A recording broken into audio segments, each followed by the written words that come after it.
Well, baby, I'm on it with a bottle of wine and an old Joe Gordy, ready to go if you want to.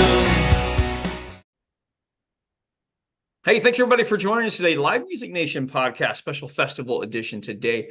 I am Jake Gill, and this is not Megan. This is Gordy, and Gordy is with Highway 30 Music Fest. Gordy, thanks for joining us today. Yes, sir. Jake, how are you doing? I'm very well. Good to talk to you.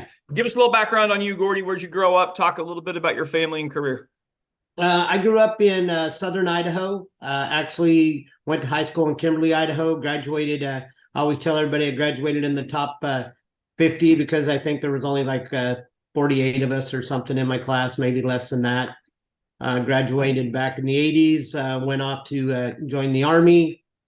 Served in the United States Army. Came home and did a lot of different jobs, but my family and everybody were from Idaho, and yeah, that's my background. I've done a little bit of everything in my life, but my love for music has always been top priority. Perfect. All right, let's jump in. The when and the where of this festival. So we actually started our first event back, I think, in 2008.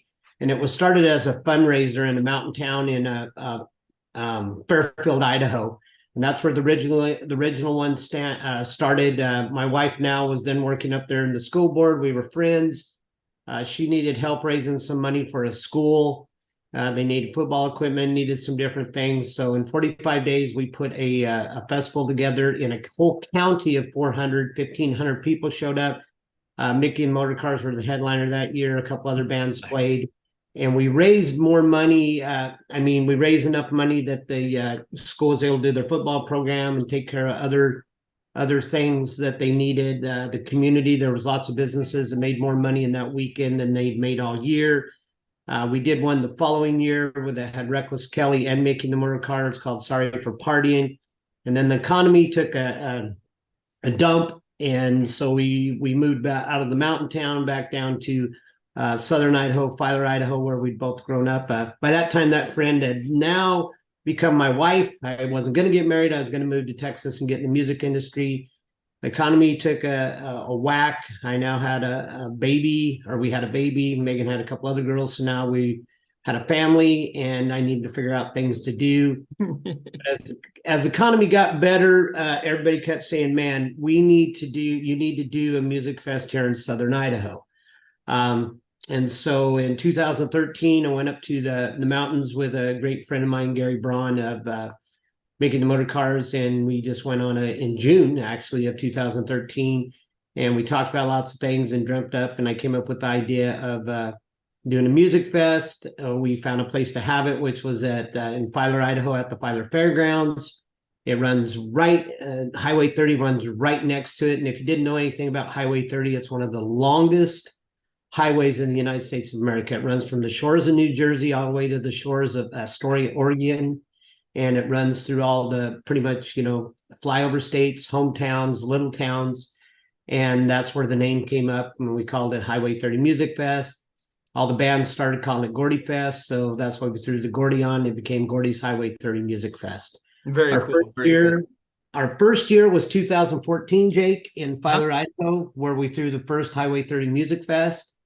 We had, I think, 13 bands, 14 camping spots were sold.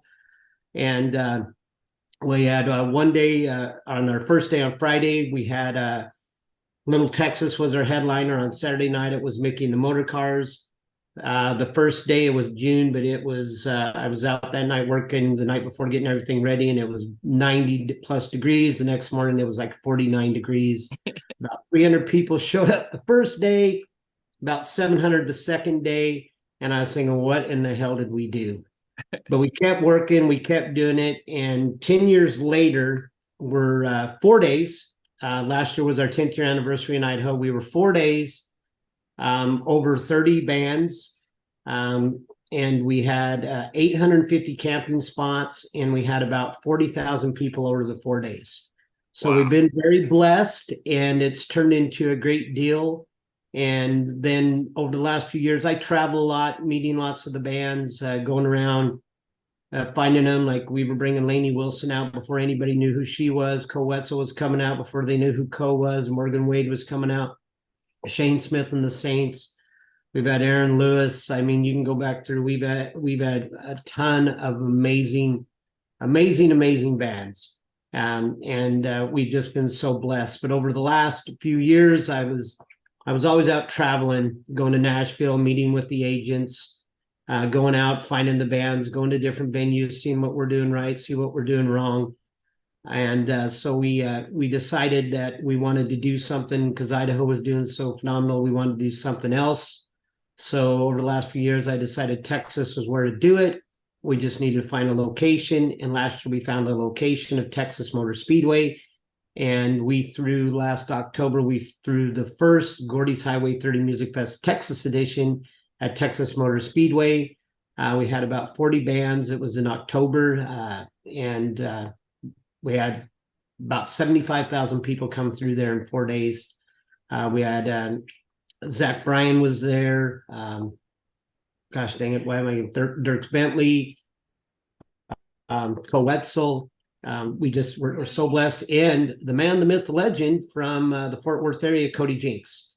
And we're so blessed to have all these amazing, and I could go on forever, but you can go look up who we had. I mean, people can go look up. We had an amazing bands there, just on and on. I got to see one of my best friends in his band, Stained, came, and I had never got to see Stained live. So we had quite a mix, and it was fun.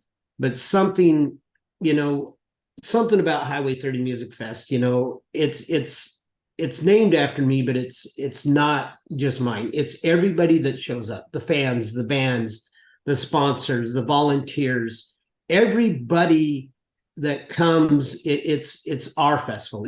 We've been called the People's Festival, and that's what it's about. We try to keep.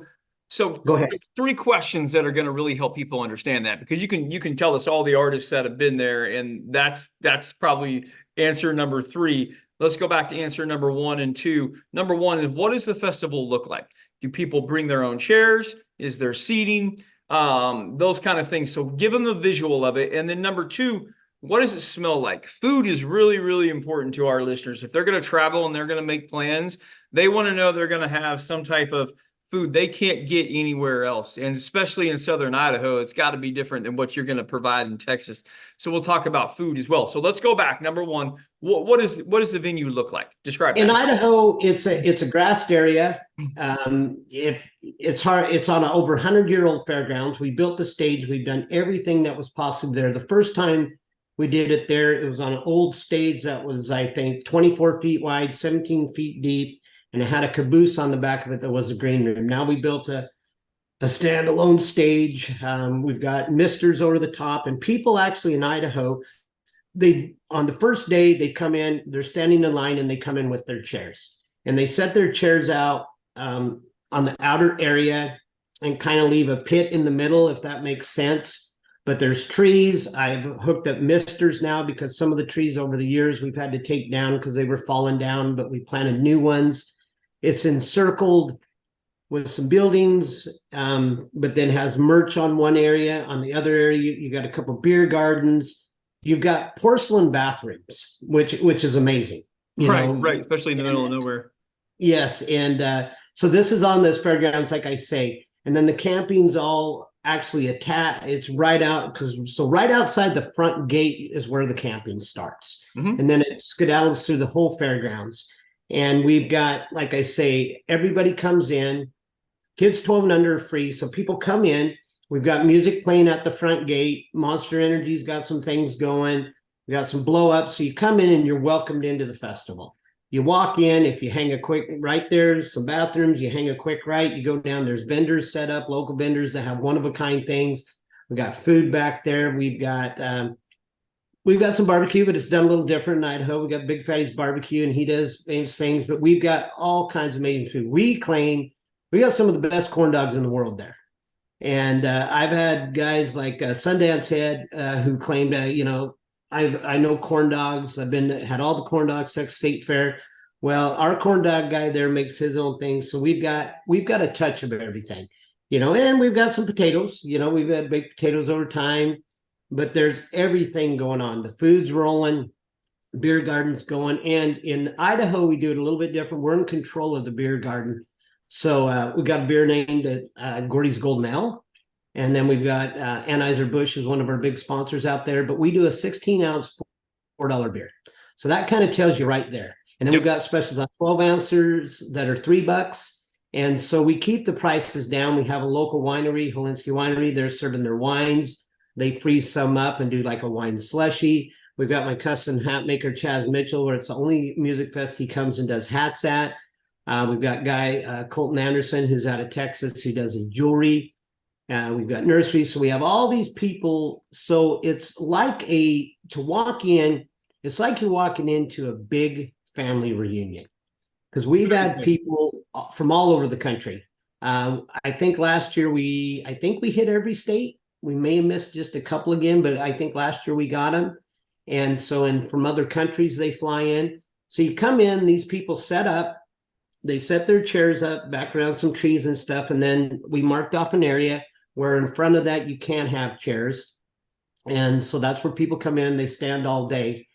And as it gets busier and busier, the Monster Energy girls help me, and we hand out water to the crowd, because we got the misters running when it's time, but we want you to stay hydrated. And it's just such a loving, cool event. Now, we don't put up with fighting.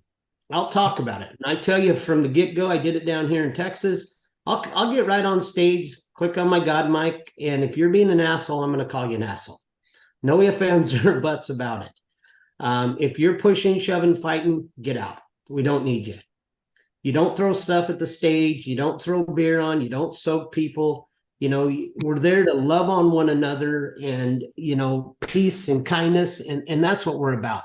So then you come in, and we've got some acts you've never heard before, but they're some of the finest in the country, and you fall in love with them. Years ago, like I said, Lainey Wilson Hearn Morgan opened the day. Yeah. And it was amazing. So that's what you walk into. That's what you see in the backstage area. And also we take very, very good care of the fans, but we take care of the bands too. So in the back, you know, we cook for them all day.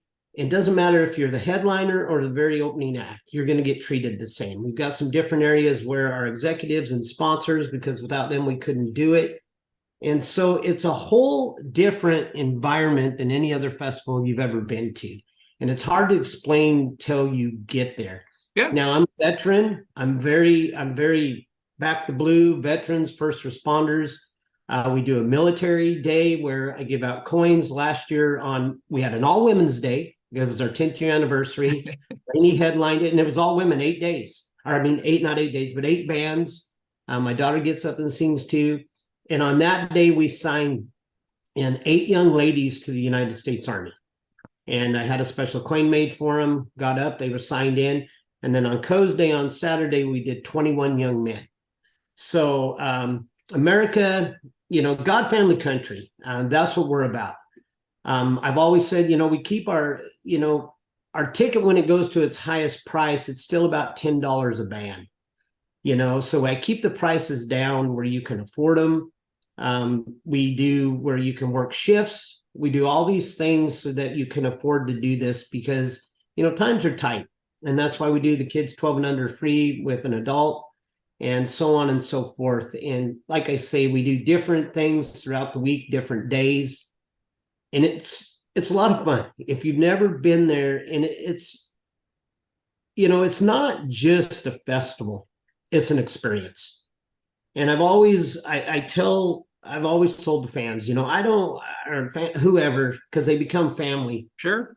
And I tell them, you know, I don't want to die the richest guy in the graveyard. That's not why I do this.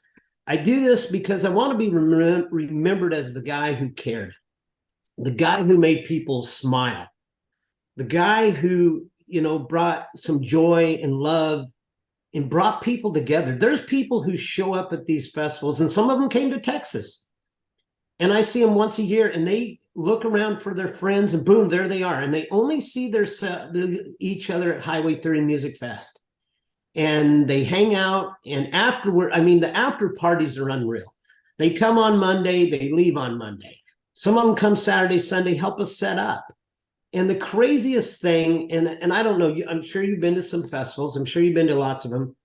At our festival, there isn't fighting. That doesn't go on. I mean, if it does happen, boom, you're gone. Very rare. This year at Texas during Co-Day, we didn't have one fight. But years ago, myself and Sam Riggs and Jeb Hurt were standing up on stage, looking down, and Sam's like, "Did you see that?" And I'm like, "What is going on?" And earlier in the day, some people in the crowd had come up to me and said, "Hey, Gordy, do you have any garbage bags?" I said, "Yeah." And I thought, wow, what do you need garbage bags for? It's not raining. You can't afford it, And I'm questioning myself, what and why? We look out, the concert's over. We clicked up the lights, the trees and everything going on. The fans are picking up the garbage. Now, I'm not kidding you. They're picking it up. They're bagging it up, setting it next to some trees.